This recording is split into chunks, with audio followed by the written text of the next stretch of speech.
My research explores discourses of authenticity that circulate about spectacular and illiberal cities and the forms of belonging and agency that take place in these settings. The first theme, which is about authenticity and which I will focus on today, that's where I'm looking at what types of narratives circulate about Dubai. Why do these discourses circulate? Who uses these labels of fake and authentic? What images do these discourses paint about the city? And the way I've understood it, or the way I've made sense of it, is that these places that are considered to be inauthentic are also considered to be alienating spaces. They're considered to be places where inhabitants can't be expected to make real belonging, especially because these are places that were kind of built, they were not built necessarily with their consent. So they're top-down developments, and inhabitants are expected to be alienated there. And they almost appear to be victims sometimes. I mean, that word is not really used, but it's implied with descriptions that, for example, talk about inhabitants who are looking at the spectacle unfold and they can't do anything except watch it. So that's when I turn to looking at the forms of belonging that are being made within these spectacular spaces, how these places are also places of memories, how they're places for some people to kind of go to seem to be seen by members of their community, or places where young people experience independence. But I also talk a lot about the forms of exclusion that take place there, so both belonging and exclusion.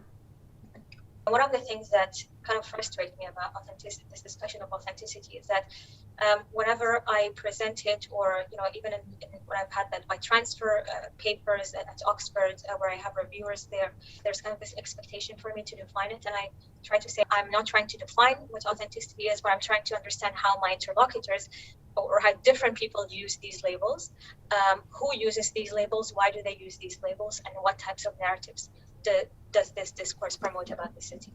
And I found that even though a lot of people also kind of have this idea that this is superficial and the old part of the city is real, that there is a group or segment of society who I feel is more concerned about these things.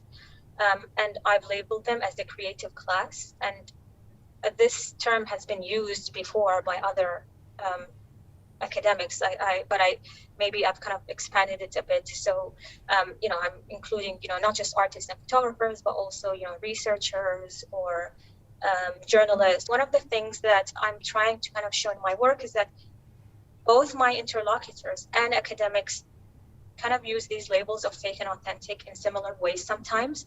And so these are a few quotes from the literature where I'm showing how academics as well kind of use these labels of fake and authentic.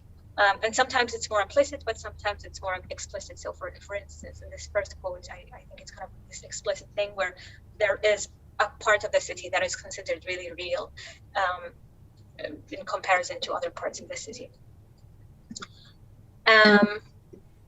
And again, so this is the academic discourse with, depictions of the newer parts of the city as spooky, uncanny, and so on. I'm not sure kind of to what extent I can talk about why academics use these labels. I mean, I know that, for instance, with Natalie Cook, she when she wrote about a similar topic, she did say that this is a way for journalists and some academics to kind of show or try to prove that the modernity of these cities are fake. So she also analyzed the academics themselves.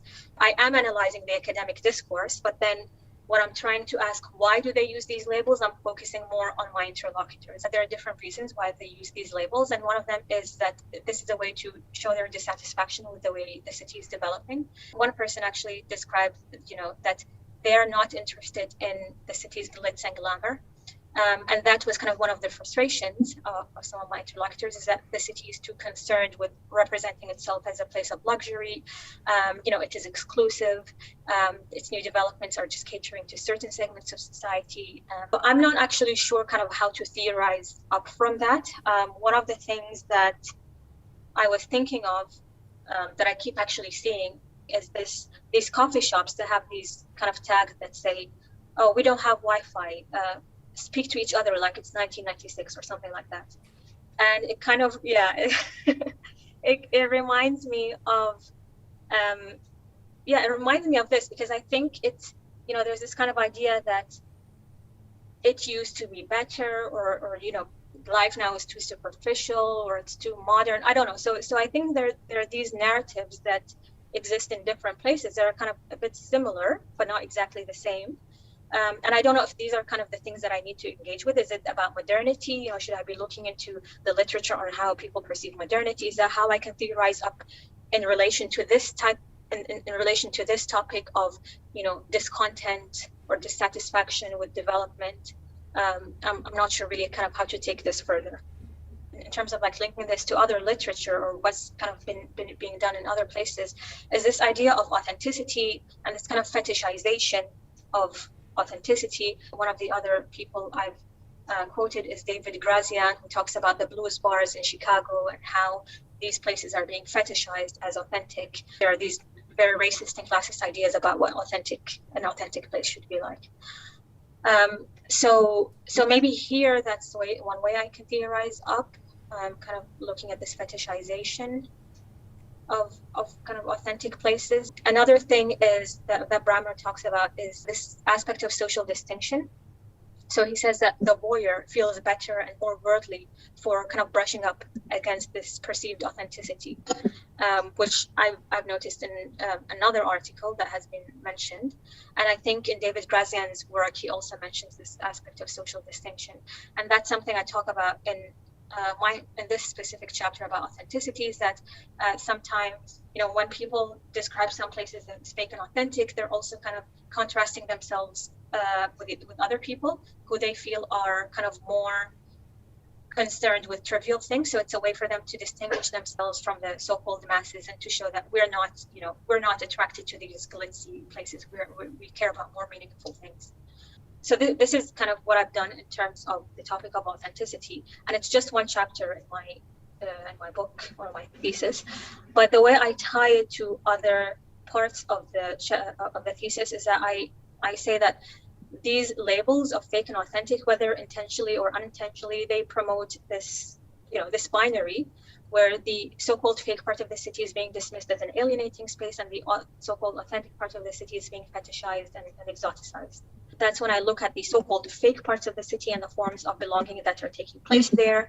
A lot of the chapters then look at these type of things like the memories that people are making in the part of the city. So I refer to my interviews, but also my observations, and then social media to talk about how different people are, you know, have formed relationships or attachments to different parts of the spectacular city. You know, there are places where some people go to see and to be seen, where they kind of go expecting to see other members of the community, and because of that, they become stages to observe and negotiate social norms. And here I'm also building a lot on Love's work on shopping malls, and that these places, you know, they have exclusions, but they're also public spaces of some sorts. Yes, that's all. Thank you. Stop the sharing.